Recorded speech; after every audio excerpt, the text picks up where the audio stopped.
2020년 10월 13일 화요일 오늘의 뉴스 브리핑을 시작하겠습니다.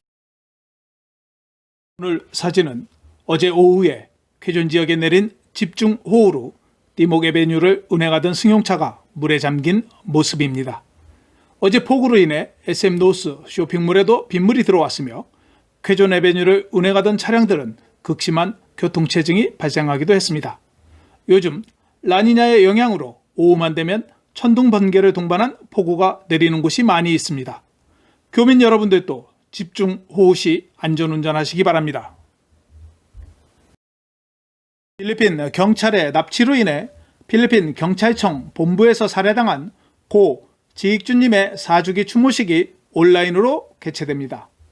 고 지익준님은 지난 2016년 10월 18일 앙헬레스 자택에서 납치된 지 3개월 후에 경찰청에서 살해된 것으로 알려졌습니다.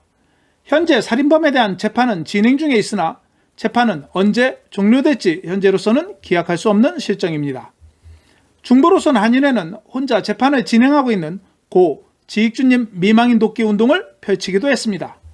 한인총연합회는 10월 18일 오전 10시에 한인총연합회 페이스북과 SNS를 통해 교민들이 댓글을 남기는 형식으로 온라인 추모식을 진행할 예정이라고 밝혔습니다. 지난 토요일 경찰서 유치장에서 총기를 탈취해 도주한 임모 씨를 13일 정우경 마카티에서 체포했다고 주 필리핀 한국대사관이 밝혔습니다. 필리핀 경찰은 임모 씨가 버린 총기도 회수했다고 전했습니다. 앞서 임 씨는 지난 10일 오후 11시 30분경 메트로 마닐라 남부 다깃시에 있는 남부경찰국의 유치장에서 도주했습니다. 그는 화장실을 가겠다고 속여 유치장 문을 열게 한 다음 경찰관을 공격해 총기를 빼앗은 뒤 경찰서 건물 밖으로 도망친 것으로 알려졌습니다. 필리핀에서 곧 코로나 바이러스가 종식될 것이라고 해리 루꼬 대변인이 낙관적인 전망을 발표했습니다.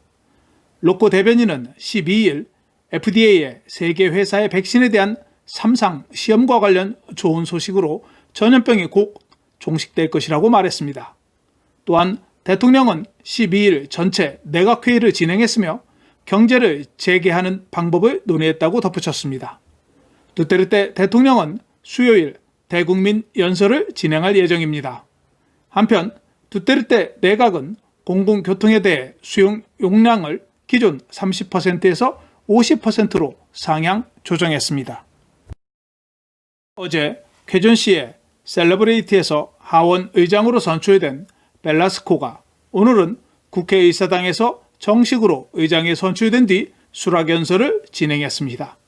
또한 까야타노 전 의장은 새 하원 의장을 선포한 지 10분 만에 페이스북을 통해 자신의 사임을 공식 발표했습니다. 두테르테 대통령은 오늘 오후 12시 30분에 까야타노와 벨라스코를 대통령 궁으로 불러 회의를 개최했습니다.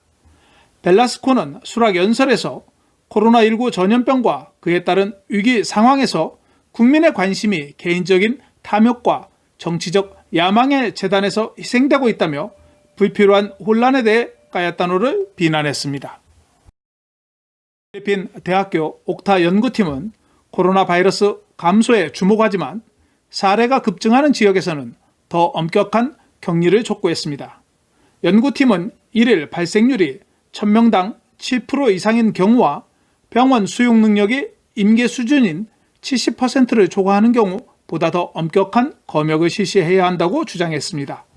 수도권의 양성 확진율은 지난 8월 29일부터 9월 4일까지 12%에서 8%로 하락했으나 WHO의 권고 수준인 5% 이하보다는 높다고 말했습니다. 한편 해리 루꼬 대통령 대변인은 옥타 연구팀에게 격리 분류에 대한 공개 권고를 자제하고 대신 정부의 태스크포스에 비공개로 전달해 줄 것을 촉구했습니다. 메트로 마닐라 시장위원회는 통금 시간을 단축하려고 하는 기관 간 태스크포스의 계획에 반대한다고 주장했습니다. 시장위원회 올리바레즈 회장은 오후 10시부터 오전 5시까지의 통금 시간에 대해 유지하기로 동의했으며 메트로 마닐라의 대도시가 서로 연결되어 있기 때문에 통금 시간을 통합하기로 동의했다고 밝혔습니다. 한편 두테르테 대통령은 외출이 허용되는 연령을 확대하는 무역산업부의 권고를 승인했지만 확대되는 연령에 대해서는 기관간 태스크포스의 결정이라고 전했습니다. 또한 통금 시간을 단축하고 더 많은 근로자가 직장으로 복귀할 수 있도록 근무 교대를 허용한다고 밝혔지만 통금 시간에 대한 조정은 명확하게 확정하지 않았습니다. 필리핀 자동차 판매가 9월에 코로나 봉쇄 기간의 최고의 판매 실적을 달성했습니다. 자동차 및 트럭 판매협회에 따르면 9월에 24,523대의 차량을 판매해 8월 대비 37% 증가했습니다. 전년 대비 매출은 22.9% 감소했지만 8월에 비해 낙관적인 전망이라고 협회 측은 밝혔습니다. 금년 9개월 동안 자동차와 트럭의 판매는 지난해 대비 44.6% 감소한 14만 8,012대를 판매하는 데 그쳤습니다.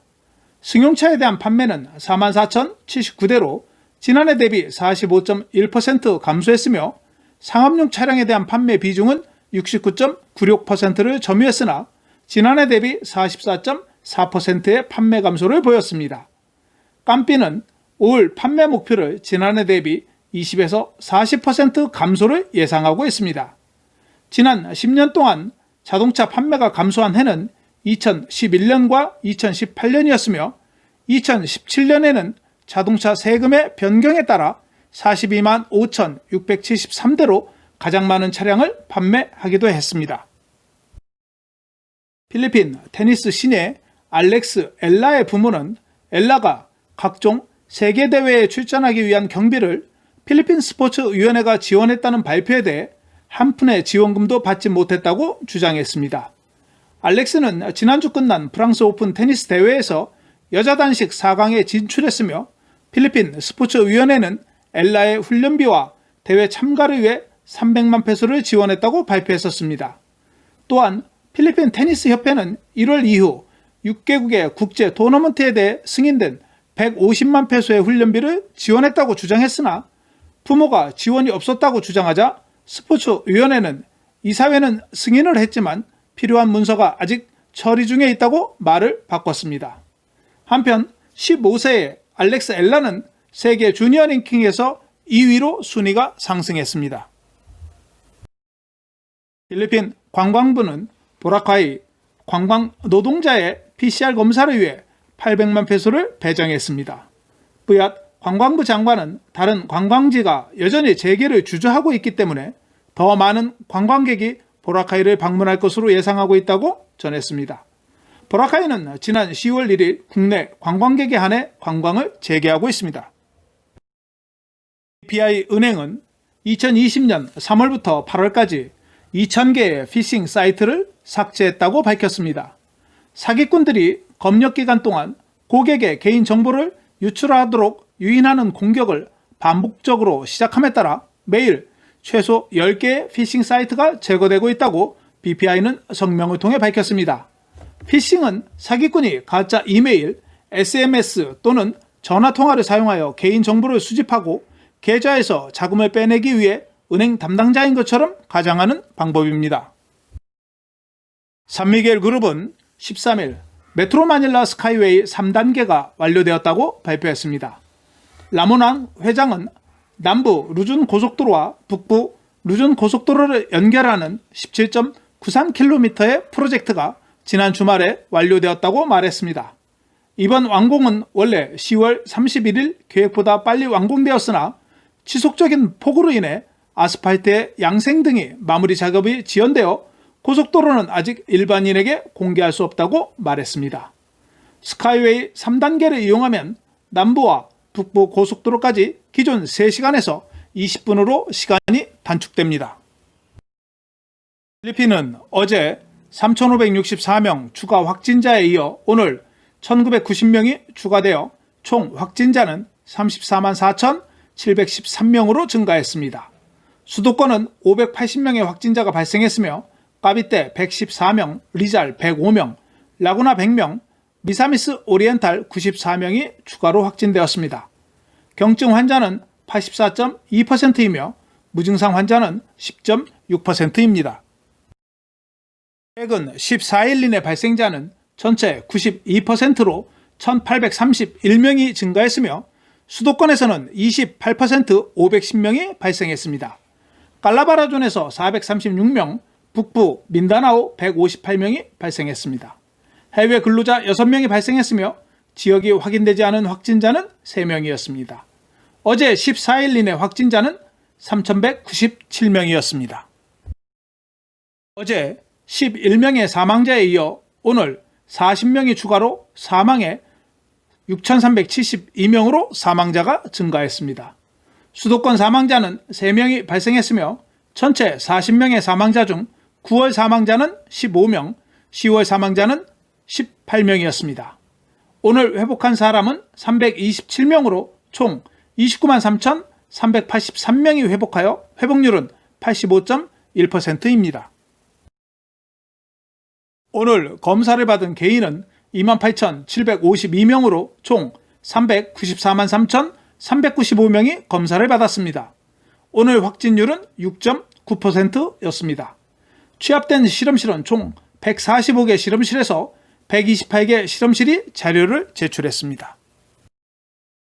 오늘 달러 대비 페소 환율은 1달러에 48.535 페소였습니다. 원달러 환율은 1,148원 22전을 기록했습니다. 페소에 대한 원화는 1페소에 23.64원으로 마감되었습니다. 오늘 오후 태풍으로 발전한 태풍 오펠이 사마르 동쪽 230km까지 접근하고 있습니다. 남부 지역에서는 많은 비에 대비하셔야 할 것 같습니다. 내일 메트로 마닐라 최저 기온은 24도, 낮 최고 기온은 31도가 예상되며 일출은 5시 47분, 일몰은 5시 37분입니다. 오늘 준비한 소식은 여기까지입니다. 감사합니다. 오늘 내용이 좋으셨다면 좋아요와 구독하기, 알림 설정을 부탁드립니다. 시청해 주셔서 감사합니다.